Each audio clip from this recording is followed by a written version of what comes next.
guyyaa khaleessa buufata xiyyaara guddina atomsaa naqamtee maqaa qabsaa'oo Oromoo luba guddina atomsaatiin moggaafame balalii eegaluu isaatiin uummanni Wallaggaa akkasumas uummanni Oromoo marti bagammadan jechuudhaan ergaa dabarsanii jiru. Pireezidaantiin bulchiinsa mootummaa naannoo Oromiyaa obbo Shimallis Abdiisaa buufanni xiyyaara magaalaa Dambidolloo ji'oota sadii dura hojii jalqabee buufata xiyyaara Haayilee Fiidaa Dambidolloo Airport jedhamee maqaa qabsaa Oromoo Dr. Haayilee Fiidaatiin moggaafamuu isaatiin irra deebiin bagammadan jechuun ergaa dabarsanii jiru. Gaafii misooma buufata xiyyaara hawaasni naannichaa bara dheeraaf gaafataa ture yeroo kanatti deebii argachuun isaa uummata keenyaaf taatee seena qabeessa bu'aa qabsoo bara dheeraa akka ta'e himan. Taateen kun boqonnaa qabsoo uummata Oromoos darkaa itti aanutti ce'uusaatiif ashaaraa hin haqamne akka ta'e kaasanii jiru. Naannoon Oromiyaa kun lafa waa hundaan badhaatee fi qe'ee irraa fi jalli dilbii qaaliin eeffame ta'ullee gaafiin hidhamiinsa daandii qilleensa bara dheeraaf haa ture moggootti dhiibamaa ture jiran ijaarsa buufataalee xiyyaaraa kunneen qabeenyaa fi dilbii olaanaa naannawichaan gabaa faayinaansii fi beekumsa giddu galeessaaf biyya alaatiin karaa daandii qilleensaa walitti hidhuudhaan fayyadamummaa uummatni keenya gamaa dinagdee fi siyaasaatiin argachuu qabu kan mirkaneessu akka ta'e obbo Shimallis Abdiisaa himan. Buufataaleen kunneen hangafoota qabsaa'ota Oromoo kan ta'an luba guddina atomsaa fi Dr. Haayilee Fiidaatiin moggaafamuu isaanii mootummaan qabsaa'ota qaalii mirga abbaa biyyummaa siyaasaa dinagdee fi dimokiraasii uummata Oromoo kabachiisuuf jecha hanga wareegama lubbuu kafaluutti deeman akka hin daganne mirkaneessuun cinatti dhaloonni har'aa saba ofiitiif dhaabbachuun kabaja seenaa bara baraaf hin daganne ta'uu hubateen akka socho'u kan kakaasu akka ta'e dubbatanii jiru. Mootummaan jijjiiramaa keenya gara fuulduraattis milkaa'inoota kana fakkaatanii osoo of duuba hin deebiin piroojektota misooma hojiirra jiraniif haaraa bocee gara raawwitti galuun gaafii hawaasa dinagdee siyaasa hawaasa naannawichaa akkasumas uummata Oromoo mara deebisaa imaanaa qabsaa'ota uummata keenya kan baa'otoom carraa kanaan mirkaneessuun barbaada jechuun pireezidaantiin bulchiinsa mootummaa naannoo Oromiyaa obbo Shimallis Abdiisaa ergaa isaanii dabarsan. Buufanni xiyyaara guddina atomsaa naqamtee tajaajila balalii kennuu eegalee gaafilee misooma hawaasni kaasuuf deebii misoomaa mootummaan kennaa jiru keessaa isa ijoo jedhan pireezidaantii itti aanaa mootummaa naannoo Oromiyaa obbo Awwaluu Abdii. Jiraattonni magaalaa Naqamtee fi godina Wallagga Bahaa gaafiin keenya bara dheeraaf deebii nuuf argatee jira. Buufanni kun maqaa hayyuu Oromootiin mogga'uunsaa seena qabeessachuun himanii jiru. Misooma kana kunuunfachuun misooma biroof akka tumsan kan himan yoo ta'u bulchaan godina Wallagga Bahaa obbo Waaggaarii Nagaraa mootummaan jijjiiramaa gaafii misooma hawaasa deebisuuf hojiilee adda addaa raawwachaa jiraachuu kaasanii jiru. Pireezidaantiin itti aanaa mootummaa naannoo Oromiyaa obbo Awwaluu Abdii buufanni xiyyaara guddina atomsaa naqamtee tajaajila balalii kennuu eegaluu gaafilee misooma hawaasni kaasuuf deebii misoomaa mootummaan kennaa jiru akka ta'e kaasanii jiru. Uummannis nagaasaa cimnaan eeggachuun hojiilee misoomaa eegalamee fi fiixaan akka baasus gaafatanii jiru. Afyaa'in mana marii bakka bu'oota uummataa obbo Taaggas Caafoo buufanni xiyyaara guddina atomsaa naqamtee sabaaf sablammoota biyyattii hawaasa dinagdee walitti hidhuudhaaf kan gargaaru akka ta'e kaasanii jiru. Eeguu fi kunuunsuun immoo hawaasarraa kan eegamu akka ta'e afyaa'in mana marii bakka bu'oota uummataa obbo Taaggas Caafoo ergaa isaanii dabarsan. Dhimma bal'ina hanga barneetti aanutti dabarruun cabiinsa qulqullina barnootaa irratti mul'atee karaa saayinsawaatiin akka furamu yuunivarsiitiin barnootaa Kotabee qorannoo irratti xiyyeeffachuun hojjechaa akka jiru pireezidaantiin yuunivarsiitii barnootaa Kotabee Dr. Birhaana Masqal Xannaa ibsan. Yuunivarsiitiin barnoota Kotabee yaa'ii qorannoo biyyaalessaa lammaffaa guyyaa lamaaf magaalaa Finfinnee gaggeessaa ture xumuree jira. Yaa'icha irratti qorannoowwan qulqullina barnootaa eegsuuf gargaaran qorattootaan qophaan 23 dhiyaachuudhaan bal'ina irratti mari'atamee jira. Girmaa Hundee dabalata qaba. Yuunivarsiitiin barnootaa Kotabee yaa'ii qorannoo biyyaalessaa lammaffaa mata dureen barsiisota gahoomsuu ogummaa barsiisummaa sadarkaa hundarra jiru fooyyeessuun qulqullina barnootaaf jedhuun qopheessee hayyoonni fi qooda fudhattoonni irratti hirmaatan gaggeesseera. Yuunivarsiitiin barnootaa Kotabee bara 2014 gara yuunivarsiitii barnootaatti erga guddatee kaasee cabiinsa qulqullina barnootaa mudate karaa saayinsawaa ta'een furuuf qorannoo irratti xiyyeeffachuun hojjechaa akka jiru pireezidaantiin yuunivarsiitii barnootaa Kotabee Dr. Birhaana Masqal Xannaa ibsaniiru. Qorannoof dursa kennuudhaan rakkoon kamiyyuu cabiinsa barnoota keenya akkamitti keessaa baana? Maal gochuu qabna? Eenyurraa maaltu eegama? Kan jedhu sirriitti achirra keenye sanarratti qorannoodhaan addaan bahee sanarratti immoo rekommendeeshiniin kennamee gorsi warra poolisii bocaniif, gorsi mootummaadhaaf, gorsi warra barsiisaa oomishaniif baasaniif yaadni kenname akkasitti sun gabbachaa deemee rakkoo sana keessa akkamitti ijoodhaan buqqisnee keessaa baana kan jedhu irratti xiyyeeffannee irratti hojjenna. Yaa'ii qorannoo guyyoota lamaaf gaggeeffame kanarratti barreeffamoonni qorannoo 23 hayyootaan qophaa'an dhiyaachuun haala qulqullina barnootaa eegsisuuf galtee ta'uu danda'uun irratti mari'atamuu himan ibsaniiru. Barsiisonni haala jijjiirama teeknooloojii addunyaa waliin wal simuun qulqullina barnootaa eegsisuu keessatti gahee irraa eegamu bahuu qabus jedhan. Barsiisaan haala kaleessaa keessaa ba'ee yeroo itti bara artificial intelligence kana keessatti guyyaa guyyaatti saffisaan barumsa isaa update godhachaa deemu beekumsa isaa update godhatee barsiisaa saffisaan yeroodha wajjin of qaqqabsiise barataa gabbisee kan ba'u teknooloojii harka isaa jiru kan badiinsaas kan misoomaas waanta ta'eef isa misooma qabatee sammuu isaa kan ittiin misoomsatu akka inni ta'uuf isa kanarratti marii godhatnee akkasitti sanarratti booda waliigallee bifatti baanuuni waltajjiin kun kan qophaa'e.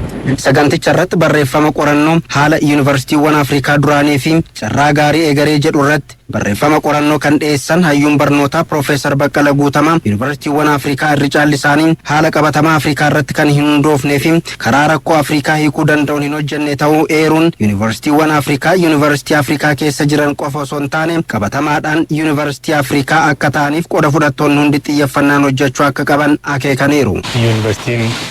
Afrikaa dhugumaan yuunivarsiitii Afrikaa ta'eera kan jedhuun deebisuu yaale karaa baay'eedhaan karaa kariikulamii isaa karaa adda addaatiin baay'ee waan Afrikaa kan ofirraa hin qabne ta'ee kan eegalee fi adeemsa keessammaa wanta baay'ee wayyeessaa dhufe garuu immoo ammas hin xumuramne rakkoo isarra jiru akka jira miti waanuma biyya alaarraa Awurooppaarraa fudhate irratti yeroo baay'ee hojjechaa kan ture kun jijjiiramuu kan qabu.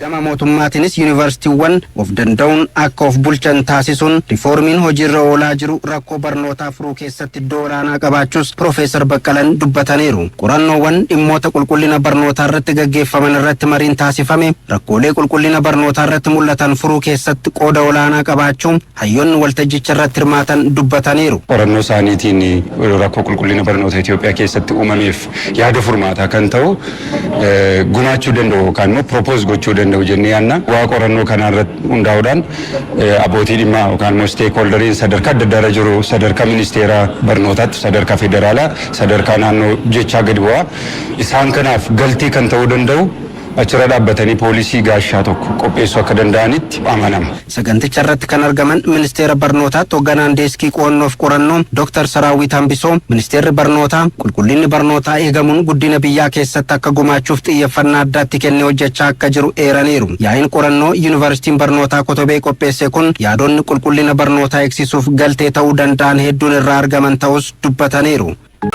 Nageenya waaressuuf lammiileen qaamolee nageenyaa deeggaruu qabu jedhame. Saganta'iinsa opereeshinii yeroo gara yerootti gaggeeffamu nageenya hawaasaatiif akka ta'e ibsamee jira. Dhimmi nageenya kabachiisuu hojii qindoominaan hojjetamu waan ta'eef hawaasni naannoo isaa dammaqinaan eeggachuun tattaaffii mootummaan nageenya waaraan akka milkaa'uuf hojjechaa jiru keessatti gahee isaanii akka baatan gaafatamee jira. Jaldeessa Bakkasaan dhimma kana kanatti qindeessee jira.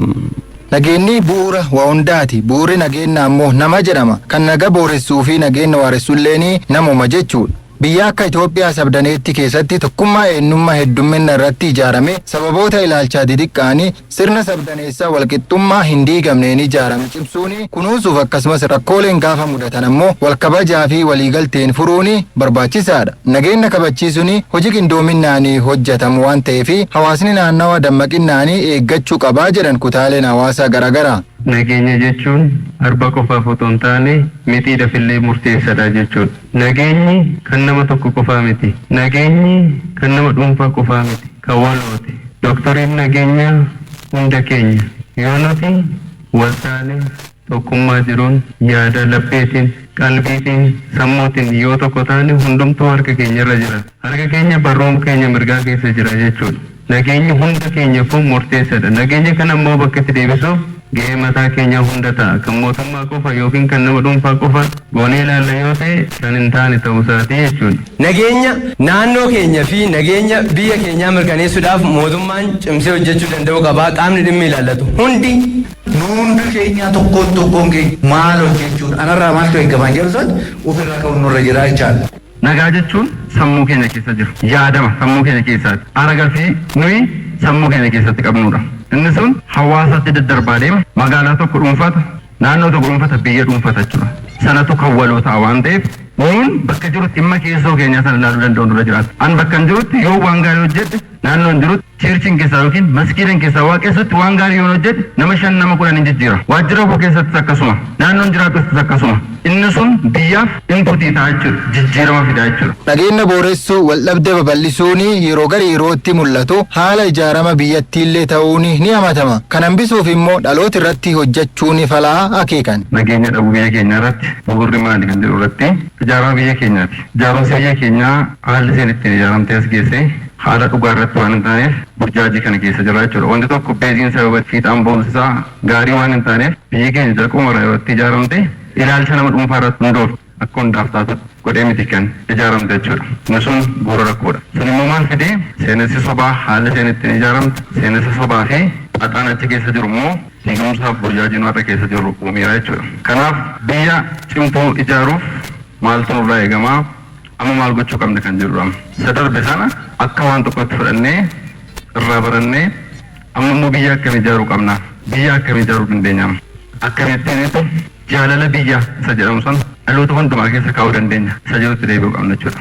Lafi nuyi itti baqannu gaaddisi keenya biyya keenya sababii ta'eef dhimma biyyaa kana baay'ee nuuf hin galle. Haalli nuyi keessa jiru biyya jechuun gaafa dhannee iddoo tokkotti baqannee lafa bultii dhabnedha kan nuuf galu. Wanti guddaan mana biyya jechuun immoo sanarra kan guddatu lafa gaaddisa keenya jechuudha. Dhimmi nageenya hawaasni qaamolee nageenya waliinii qindaa'ee yoo hojjate milkaa'inni dhufuu danda'a kan jedhan immoo qajeelcha muummee poolisii Oromiyaatti itti gaafatama qajeelcha olaanaa nageenya tiraafikaa Komaander Balaachoo Tikkii addatti yaada nuuf laatanii. Dhimma nageenya xiyyeeffatamee hojjetamuu kan qabu uummata wajjiniin uummata keessa gadi bu'anii uummata hubannoo kennuudhaan waa'ee nageenyaa labsuudhaan waa'ee nageenyaa haasa'uudhaan qaamni siyaasaa dhimma siyaasaa uummata hubannoo kennuudhaan uummata barsiisuudhaan kan kennu. Poolisiin garuu qaamni nageenyaa walumaa gala dhimma nageenyaa labsuudhaan dhimma nageenyaa uummataa kaasuudhaan yoo nageenyi jiraate baanee kan galu yoo nageenyi jiraate maatiin kootis kan baratu anis kan nagaan galu yoo nageenyi jiraate waan hundumaa hojjetamuun kanarraa kaamee dhimma nageenyaa adda dureedha. Dhimma nageenyaa namuu kamiyyuu irratti xiyyeeffate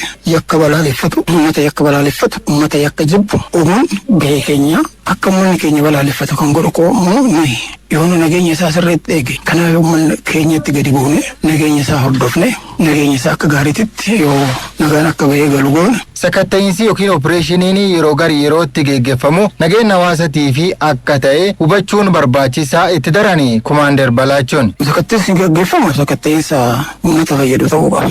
Sakatta'iinsatti goota maal sakattaata? Fakkeenyaaf magaalaa keessatti shishaa fudhannu.